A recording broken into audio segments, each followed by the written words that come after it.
Yo, what's up mga tol? Magandang araw. For today's video, meron nga pala akong i-assemble isang Abimaldea gravel bike frame. Pero bago ko tirahin to, maglalagay muna ako ng proteksyon sa loob ng batalya. Maglalagay ako ng anti-corrosion. Ibubuga ko to sa loob ng batalya. Uunahan ko na yung kalawang bago pa tumubo sa loob ng frame. Madali lang ang pag-a-apply nito mga tol. Wala nang treatment.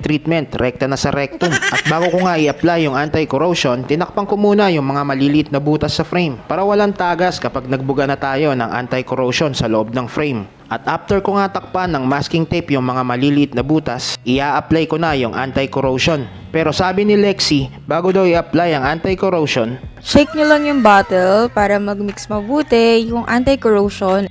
yung ibang klase ka talaga, Lexi. Buti na lang nandyan ka. Munti ko na makalimutang banggitin. So yun nga mga tol, sabi ni Lexi, aalug-alugin muna natin to bago natin ibuga.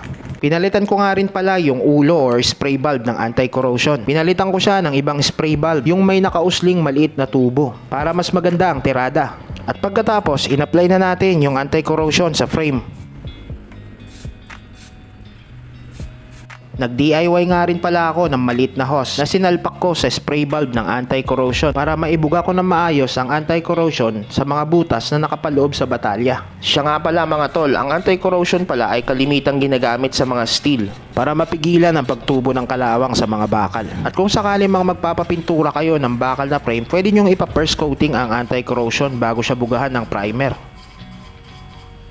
At pagkatapos ko ngang i-apply ang anti-corrosion, tinakpan ko na rin yung mga butas na pinagbugahan.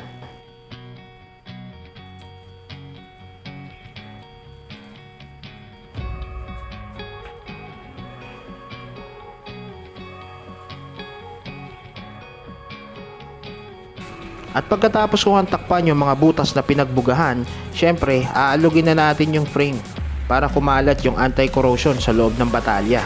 So yun lang mga tol, ganun lang kasimple. Patutuyuin ko lang yung anti-corrosion na nilagay ko tapos assemble na. So paano? Kita-kits na lang sa susunod na vlog mga tol. Abangan nyo na lang yung full video ng build na to.